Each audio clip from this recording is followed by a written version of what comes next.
अस्सलाम वालेकुम तलबा व तलबात। आज हम पढ़ेंगे उर्दू ग्रामर। उर्दू ग्रामर में हम पढ़ेंगे फ़न खतूत निगारी। खतूत निगारी के बारे में पढ़ेंगे।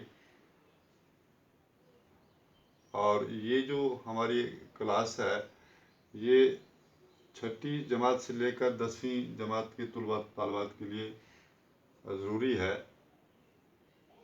कि हम खतूत कैसे लिखते हैं। खतूत तो हम अक्सर औकात लिखते रहते हैं, लेकिन खतूत के जो बुनियादी असूल हैं, बुनियादी कवायद जो हैं, उनके बारे में हमारी जानकारी होनी बहुत ज़रूरी है।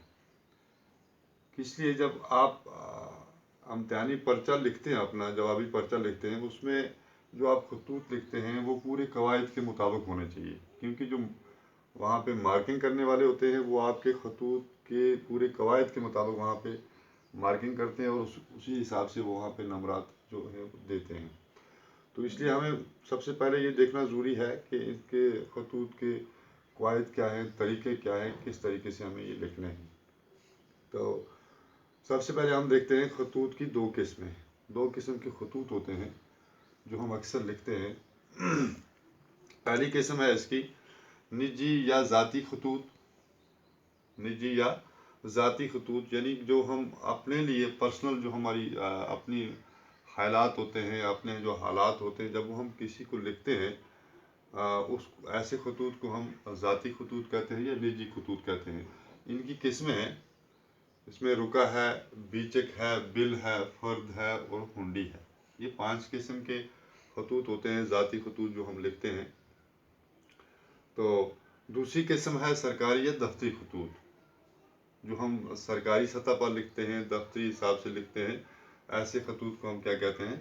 सरकारी या दफ्तरी खतूत। इसमें हमारे पास दरख्वास्त होती है, हुक्मनामा होता है जिसे हम ऑर्डर कहते हैं, रिपोर्ट होती है, नोटिस होता है, समन होता है, रसीद होती है, सर्टिफिकेट होता है।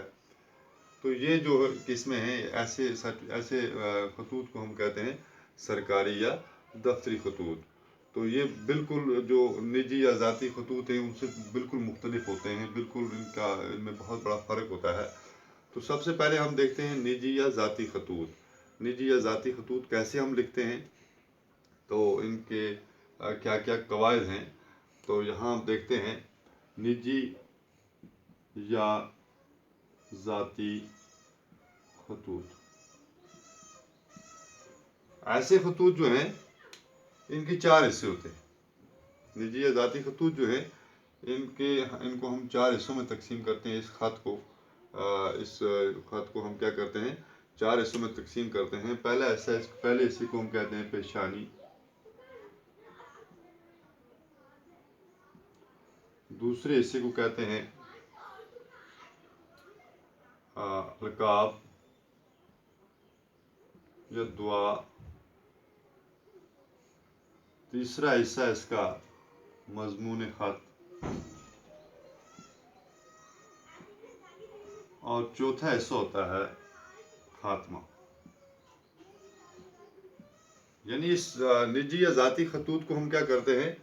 4 हिस्सों में तकसीम करते हैं। पहले हिस्से को हम पेशानी कहते हैं, दूसरे को अलकाब या दवा, तीसरे को मजमून खत और चौथे को खात्मा। यानी इन 4 हिस्सों में हम खतूत को डिवाइड करते हैं, तकसीम करते हैं। और ये ज़रूरी है, इससे खत का एक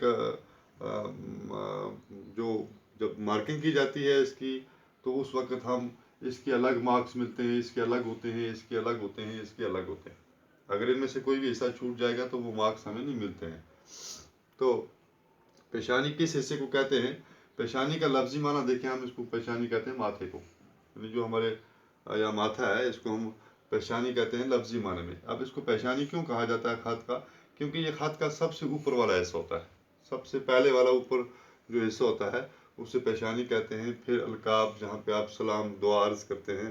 फिर जो आपका खत का मजमून होता है जिसमें आप तफसील लिखते हैं खत की, कि खत में आपको क्या लिखना है, उस हिस्से को हम मजमून खत कहते हैं। और आखिरी हिस्सा जो होता है जहाँ पे हम ख़त्म करते हैं खत को, उसे खात्मा कहते हैं।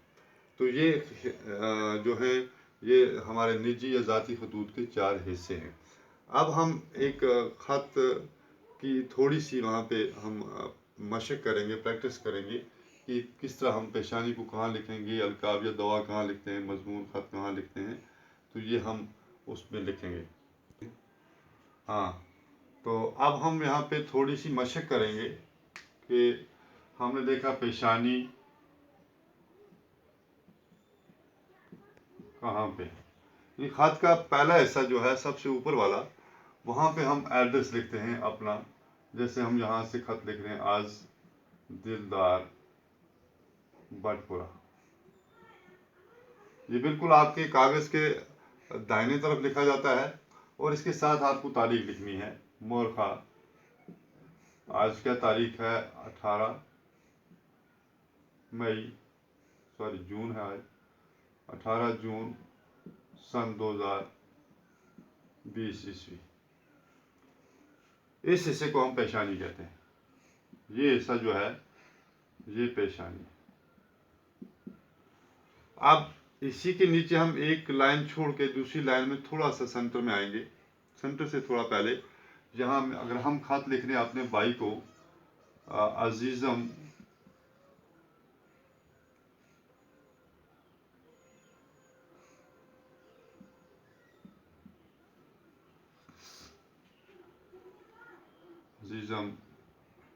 محمد جان، السلام علیکم.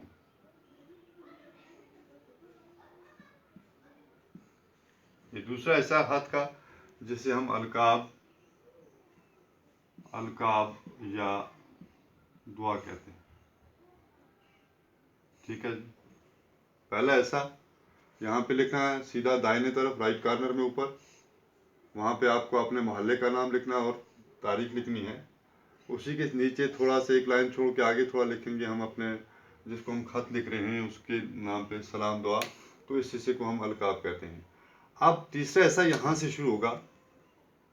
امید ہے مزاج گرامی ٹھیک ہوں گے.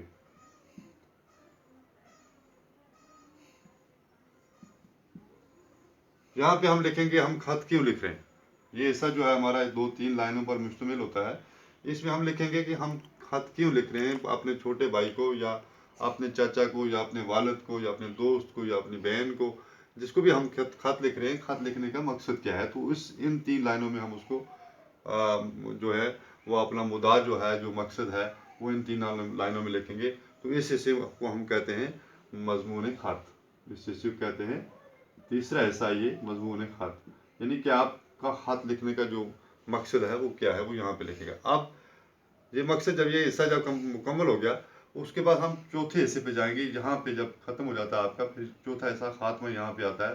اگر آپ اپنے چھوٹے بھائی کو لکھ رہے ہیں تو آپ لکھیں گے یہاں پہ آپ کا خیر خواہ. آپ کا خیر خواہ یہاں پہ آپ نیچے آپ نام لکھ سکتے ہیں. تو یہ حصہ جو ہے اسے ہم خاتمہ کہتے ہیں. تو یہ جو ہے ہمارا خط لکھنے کا، نجی خط لکھنے کا یہ جو طریقہ ہے، یہ جو قاعدہ ہے وہ اس طرح سے ہے. تو اب یہ کلاس جو ہم کل سے انشاءاللہ اگلی کلاس سے ہم باضابطہ طور پر ہم خط لکھیں گے. بڑے بھائی کے نام، چھوٹے بھائی کے نام، چاچا کے نام، دوست کے نام، بہن کے نام، یا کسی اور رشتہ دار کے نام یا کسی اور کے نام جو بھی لکھیں گے ہم کل وہ پوری طرح سے پورا خط لکھیں گے. آج کے لیے جو ہمارا قاعدہ قانون تھا خطوط فن نگاری کا وہ ہم نے دیکھا. تو آج کے لیے اتنا کافی ہے. تو انشاءاللہ اگلے لیسن میں اگلی کلاس میں ہم پڑھیں گے. مگر یہ یاد رکھنا یہ جو کلاس ہے یہ 6ٹھی جماعت سے لے کر 10ویں جماعت کے طلباء و طالبات کے لیے نہایت ہی ضروری ہے اس کے قواعد پڑھنا. تو تب تک کے لیے خدا حافظ.